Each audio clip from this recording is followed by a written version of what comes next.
Now, two former child soldiers from Africa are using their experiences to counsel other child soldiers and to bring justice to those affected by decades of war. Here's VOA's Ndiho with that story. Child soldiers have been documented in several African nations, countries with a history of unstable governments and long civil wars. In Chad, barefoot children with torn t-shirts play with a deflated soccer ball. Nearby, men in uniform walk through the area, a common sight in the capital city where soldiers are everywhere. Ishmael Bear is a former child soldier in Sierra Leone's civil war and UNICEF's advocate for children. There's a bit of sadness, but there's also a bit of, I feel like I can bring some kind of assurance to some of the young people there. Bear is author of A Long Way Gone, Memoirs of a Boy Soldier, a best-selling book. He's one of the 1,600 Sierra Leoneans who immigrated to the United States to escape the war there. The United Nations says that children are still being recruited and used in combat in Chad. Orphaned by war, child soldiers find a new kind of family in the military.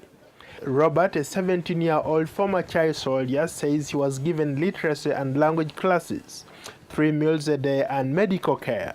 I joined the National Army when I was 12 and fought for them for 4 years, and then I joined the rebels. I was a soldier of war.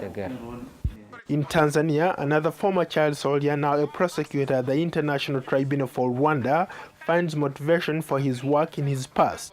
Alfred Orono is pressing his case against a Catholic priest accused of bulldozing a church and murdering the 1,500 people sheltered inside. He was outraged by the priest's original stand of only 15 years.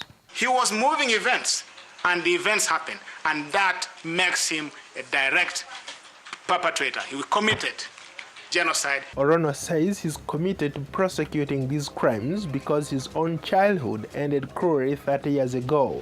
He was not yet a teenager when Tanzanian forces invaded his native Uganda to oust Idi Amin. Amid the chaos, he encountered Tanzanian soldiers who persuaded him to join their ranks. As an interpreter, he was given an AK-47. When Alfred was 18, President Milton Obote of Uganda was overthrown, and Alfred again feared for his life. I knew I was going to die. I was thinking I was going to die. But then something in me said that no. Alfred Orono escaped death and turned his life around, eventually winning a scholarship to study law in Canada. He was later recruited by the International Tribunal for Rwanda. Today, the boy who once held a Kalashnikov helps to prosecute crimes from the 1994 Rwandan genocide. Ndiho, VOA News.